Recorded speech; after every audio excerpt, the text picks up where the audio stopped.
I was lucky enough to snag 6 tickets to see Garth Brooks in Vegas. My friends and I had made plans to go as 3 couples, but I can't really afford to pay for 6 tickets. The concert is kind of expensive. I told my friends that I needed the money for the tickets before my credit card was due. They both promised they'd get it to me. I reminded them a few times and they both forgot. I called my sister and asked if she knew anyone who might like to go. She said that she and my stepsister had been talking about going. We decided to make it a family trip. They paid me immediately and I transferred the tickets to each of them. Last week, one of my friends saw that I posted on Facebook about going with my sisters. She asked why I was going twice. I told her I wasn't. I needed to pay my credit card bill, so I sold 4 of the tickets. They went ballistic. I do not have any credit card debt as I pay my bill in full every month. They both assumed I'd be okay just paying the minimum monthly payment as they do. They expected me to save them the tickets even though they didn't pay me. I told them both to check their texts and see where I'd agreed to that. I sent them screenshots of where they agreed to pay me before my bill was due. They're angry because all of the tickets left are either resale or expensive floor seats. I'm mad at them for trying to screw with my credit. They're mad at me because they booked time off to go to the concert. Am I the idiot? Not the idiot. The tickets were never theirs because they never bothered to pay for them or ask you if they could make other arrangements, which would only be acceptable if it was okay with you. If they can't remember to pay you before the concert, what odds would you have given that they would remember to pay you back afterward? Ding ding ding. At least some of them hope to never have to pay, that OP would just forget. With friends like these, who needs enemies? I'm glad OP went with people who are actually good company and respectful of other people's finances. Exactly. I will protect myself from enemies, but God saves me from my friends. I hate when friends take advantage of the person who generously puts the whole amount of an excursion on their credit card. I'm the same way. I pay it off in full every month, and I wouldn't be okay with just paying the minimum and not the whole statement balance. Your friends are selfish and petty. That's so crazy. They expected you to front them for 4 tickets. Enjoy the concert. OP, you dodged a bullet. Everyone's the idiot here. I do wonder, before you talk to your sister, did you tell your friends anything like, "Hey, I'm going to sell the tickets because you guys haven't paid your share. Unless you send the money within the hour, the tickets are gone." Also, don't buy tickets for people who haven't already paid for them or who don't buy a large number of tickets that you don't know if you'll be able to sell or not. Avoid this type of situation because if your sisters hadn't bought the tickets, you would have been out of money. And find less entitled friends and ones who can read. I want to know if I'm being the idiot here or if my roommate is wrong. I'm a government contractor and the nature of my work means I can't work from home. My roommate exclusively works from home. When I get a package delivered and I'm at work, I'll text my roommate after I get the delivery notification and ask him to get the package off the porch, but most of the time he never does. I'll get home and the package will still be on the porch. I would say 99% of the time he doesn't get it before I get home. It's not an excessive amount or multiple ones a day. I'm talking less than 3 in a month. I also don't expect him to immediately jump up and run to the porch just whenever he has a minute. He always says he'll do it, but then he never does. But if he orders something, he immediately gets it when it's delivered. Even if he's in the middle of work, he'll drop everything to get it. My roommate says I'm being demanding by expecting him to go get it. I'm worried about porch pirates, even though it isn't a huge problem here, but it sometimes happens. I try to redirect the packages or delay delivery until I'm home, but that's not always possible. I think it's common courtesy, but my roommate says it's not. If I work from home and anyone I live with didn't, I'd get their packages off the porch, but my roommate says I'm wrong to expect it, and if I ask and he doesn't go get it, it shouldn't be a big deal even if he replied and told me he would. We've argued about this. Edit, since his room and home office are on opposite sides of the front door and his windows open up onto the porch, I do favours like let him use my car and be on my insurance. I figured this wasn't a big ask, though I might be wrong. Holy backcrap, fat man. Do you know what common courtesy is? Getting your roommate's packages off the porch. Do you know what is absolutely not common courtesy? Putting your roommate on your insurance and letting the ungrateful so-and-so drive your car. Not the idiot for sure. It takes 5 seconds to grab a package and put it by the door, especially if you'd already agreed to do it, but it's definitely too late to negotiate on it. Remove him from the insurance and let him know the car isn't for him to be driving and move on with being housemates. I'd look at getting a new housemate. I agree with this. OP, you aren't asking or expecting too much, especially since you let him use your car and have him on your insurance. If you don't want to part ways, then 100% take him off your insurance and let him know that you all can just be housemates like he seems to want. By all means, don't keep allowing him to use your car. Favors work both ways. How hard can it be to take 20 seconds of your day to simply receive and retrieve a package for a friend who you live with? Seriously, it always blows my mind how entitled some people are. What if the package would be an expensive device, and your roommate is too lazy to get up for 10 seconds to get it, and it gets stolen? I can't imagine his work being so important that he can get his own package, but leave yours on the porch, lol. My 20 female sister, Jane, 28, her daughter, baby, Lucy, and our mum, Sarah, 50, all came to visit me a few days ago. One of my housemates has a dog, and during warmer days we make frozen banana and peanut butter oat balls for the dog to have as a treat. They're entirely edible for humans. It's a banana, a scoop of peanut butter, and a cup of oats. That's it. Lucy was fussing, and Jane told me that she was in the teething process and asked if I could freeze some of the baby food for when she needed to eat in an hour or so. I agreed and asked if she wanted to give Lucy a frozen peanut butter oat ball. Jane agreed, and Lucy loved it. About 2 hours into the visit, my housemate gets back with the dog and goes into the freezer to get one of the frozen treats, and my sister gets all antsy.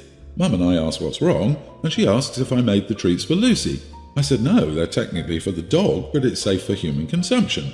Jane freaks out and picks Lucy up and goes to the car. She's crying about how I gave her daughter dog food, and how I should have disclosed that it was made for a dog, but I didn't think it mattered. It didn't have dog-only ingredients or anything. I tried to talk to Jane, but she won't respond and is genuinely insisting that I fed her daughter dog food. Our mum is split. She thinks Jane is being ridiculous and she's only on her side publicly because she's a new mother. Am I the idiot? Not the idiot. It is not dog food. It is human food that is sometimes given to a dog. My dad makes sandwiches for himself, his mom, and their dogs. Guess Jane can't eat sandwiches anymore because they're clearly dog food. Right, and their beds are made out of fabric. So if your sheets are fabric, you're sleeping in a dog bed. Shame.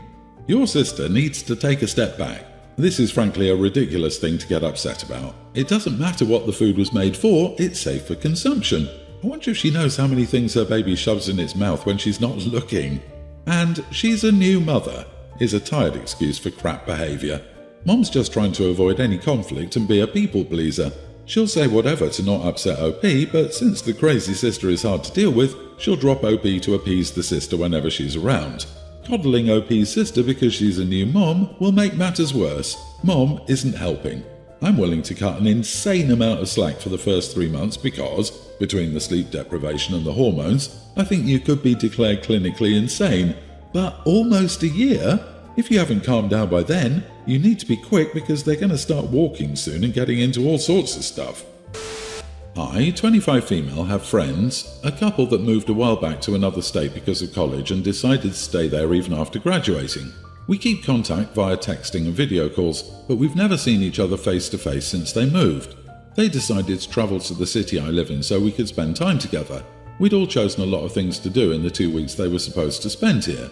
The conflict is that I don't want them to stay at my apartment, like sleep there overnight while they're here. Still, they don't have family or other friends in this state or close by that they can stay with, which means they'd have to pay for a hotel.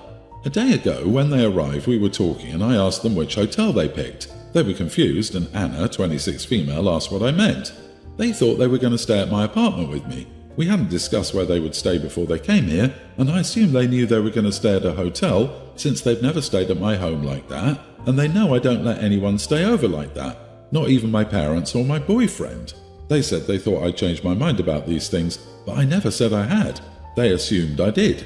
I live in an apartment alone, and even though there isn't a guest room, I have the old mattress that I could put in the living room or in my hobbies room, or they could sleep on the couch. But I refuse to do so and to pay or help pay for the hotel. They're both very annoyed with me and think I'm being selfish, but James, 25 male, is furious. He thinks I'm being ridiculous. Anna agreed to pay, but James wanted to either go back or make me let them stay in my apartment. They're staying at a hotel at the moment, and we didn't do what we planned to do yesterday. Anna texted me that she's trying to convince James to stay in the hotel, and maybe she will, but they both think I should change my mind. The reason I don't want them or anyone to stay over is that it makes me very uncomfortable to have someone in my home while I'm asleep or not there. I hate the idea of someone touching my things without my permission or seeing something I'd rather they not see or even stealing something. And they know that but thought I'd become more lenient about it. I asked my parents and other friends what they think. The general consensus is that it would be nice of me to let them stay, but since I'm known to be quite neurotic between our friends and family, and it's not like I told them I changed my view nor implied they would stay, I wouldn't be in the wrong if I don't allow it. Not the idiot.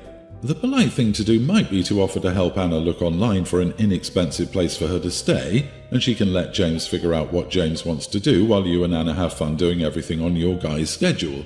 However, who the heck expects to just come crash at someone's house for 2 weeks? Who the heck plans a trip without having accommodations 100% squared away? Inconsiderate, entitled people. They thought she'd changed her mind? No. They thought they could throw a fit and bully her into changing her policy. I also think they didn't want to risk having OP say no in the first place, so they didn't bring it up until they got there. Everyone's the idiot here. I'm amazed an adult would go on a 2-week trip without confirming arrangements. This is not something that should be assumed. That's nutty behaviour indeed. But if you suspected that they might want to stay at yours, you should have asked the hotel question before they arrived. I find it nearly improbable that you made all these plans and never had a clue they figured they would stay at yours. I'm sorry, but no, they're adults. If they were hoping to stay with a friend while out of town, then it's on them to bring it up.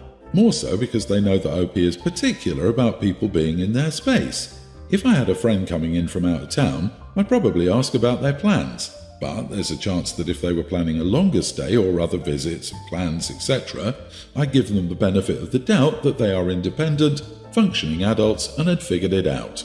That's what being an adult is. If they can figure out getting married, they can figure out where they're staying for 2 weeks while travelling or ask if they'd like to stay with me for a little while.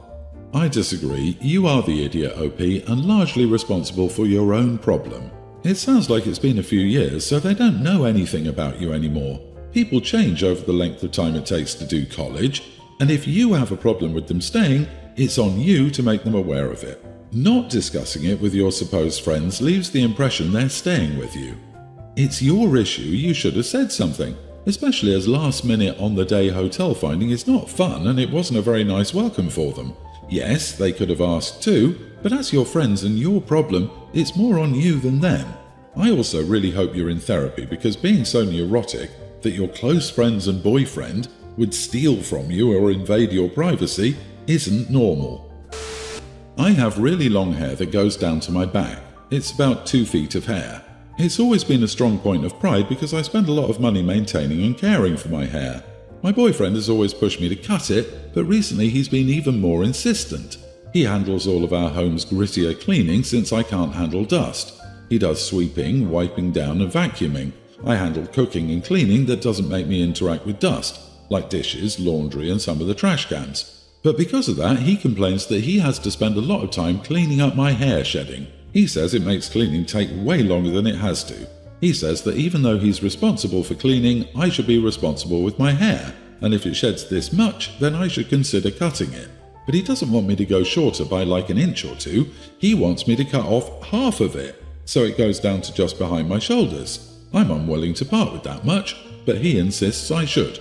But I really would rather not cut my hair. My nieces have both also recently started learning how to braid hair, and it's been really fun bonding with them through braiding our hair too. I think cleaning up my hair is really just part of the housework, along with his hair shedding too. I don't see a need for me to cut it. I have hair above my shoulders. I still shed constantly. It's everywhere.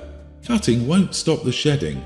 I'm highly allergic to dust, but I live alone, so when I clean, I use a mask, wear my glasses, and have long sleeves and gloves. Try that so you can help with the cleaning more. And if you really can't be around dust, then maybe just try to clean up your hair whenever you can. But you're absolutely not the idiot for wanting to keep your hair. Cutting it won't solve the problem, but now you'll also be unhappy. What a laughable request, especially because you will lose just as much hair, only shorter ones. I would love to hear his explanation for how it's that much more difficult to vacuum up a 24-inch single strand of hair than a 12-inch strand of hair. My vacuum can handle either. First off, the cleaning thing is a complete red herring. Whatever is behind his demand, it has nothing to do with cleaning up your hair. He might genuinely prefer you with shorter hair, or he might try to get you to adopt the hairstyle of the girl who got away. or something else, but I can guarantee it's not about finding hair around the house. That's an insanely trivial reason for pressuring someone to change their identity, so don't do a thing until you find out what's really going on. And frankly, his method of nagging you and pressuring you to change is pretty off-putting and completely disrespectful. It's not something I do as a partner. I might remark once how attractive I found a particular style and how I thought it might look good on her, but if she chose otherwise, I'd let it drop. It's her body after all. You're entitled to look however you like.